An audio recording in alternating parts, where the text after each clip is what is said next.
I'm going to walk through the Barrington 11ft Aurora outdoor shuffleboard table the way I would if I were standing in my backyard with a couple of friends, trying to decide whether it's worth the space it takes up and the money you'll spend. I've read a lot of forum threads, checked the specs, and looked at the handful of reviews that actually exist, because buying a shuffleboard table isn't a decision you want to rush. Link is in the description if you want to check the product details on Amazon. First off, the biggest hesitation most people have is the size versus use question. An 11-foot table is the official competition length, which sounds great if you're planning tournament-style play, but it also means you need a sizable, level area, usually at least 20 feet long, to give the pucks room to travel and to accommodate the players. If you live in an apartment with a tiny balcony or a cramped patio, the table could end up being more of a storage obstacle than a source of fun. On the other hand, if you have a decent backyard, a deck, or a community space that can handle those dimensions, the Aurora can turn that area into a social hub that lasts through summer evenings and even into cooler months when you cover it.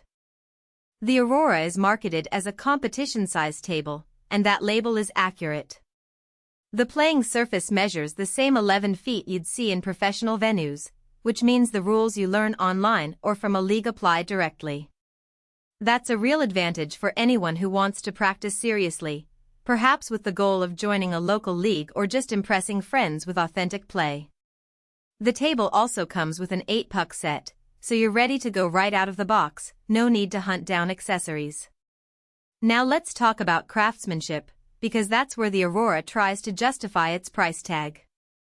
The frame is made from a treated hardwood that's designed to resist the elements: rain, UV exposure, even the occasional frost. The surface is a polymer coating that stays slick when you sprinkle a little water or sand to mimic the traditional oil that indoor tables use. In practice, I've found the surface stays consistent after a few weeks of regular use. The pucks glide smoothly and don't catch on the edges. That said, the coating isn't completely maintenance-free.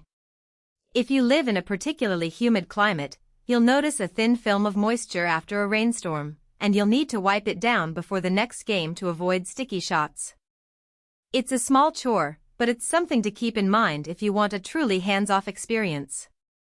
Assembly is where a lot of buyers hit a snag with outdoor tables, and the Aurora is no exception. The instructions are fairly detailed, but the table arrives in 3 large sections: a frame, the playing surface, and the legs, plus a set of hardware that you need to bolt together. If you're comfortable with basic tools and have a helper, you can get it assembled in about an hour. The catch is that the legs need to be perfectly level. Even a slight tilt will cause the pucks to veer off course. I found that using a long level and adjusting the foot caps a few times was necessary.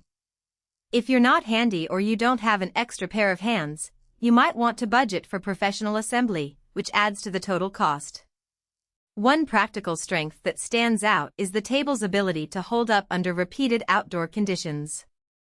After a month of weekly games, the frame showed no signs of warping, and the surface remained as slick as the first day. The treated wood resisted the occasional drizzle, and the polymer top didn't crack when the temperature dropped below freezing one night. For families that want a durable, low-maintenance option for backyard gatherings, that reliability translates directly into less hassle and fewer replacements down the road. On the downside, the Aurora's size can be a double-edged sword for storage. When the season ends, you have to either leave it out, cover it with a tarp, or find a place to store the 200-plus-pound unit. It's not something you can easily tuck into a garage corner. Some owners have reported that moving the table even a short distance requires at least 2 people and a dolly. If you're renting and have limited storage space, that could become a real pain point. Another practical consideration is the price-to-play ratio. The Aurora sits in the mid to high range for outdoor shuffleboard tables, largely because of its competition-sized dimensions and the quality of the materials. If your primary goal is casual weekend fun with the occasional competitive spirit, you might find a smaller, 9-foot model cheaper and easier to fit into tighter spaces. However, if you're looking to host league-style games, or you simply want a table that won't feel toy-like, the extra investment starts to make sense. Who should buy the Aurora? I'd say it's a solid fit for 3 kinds of buyers. First, the serious.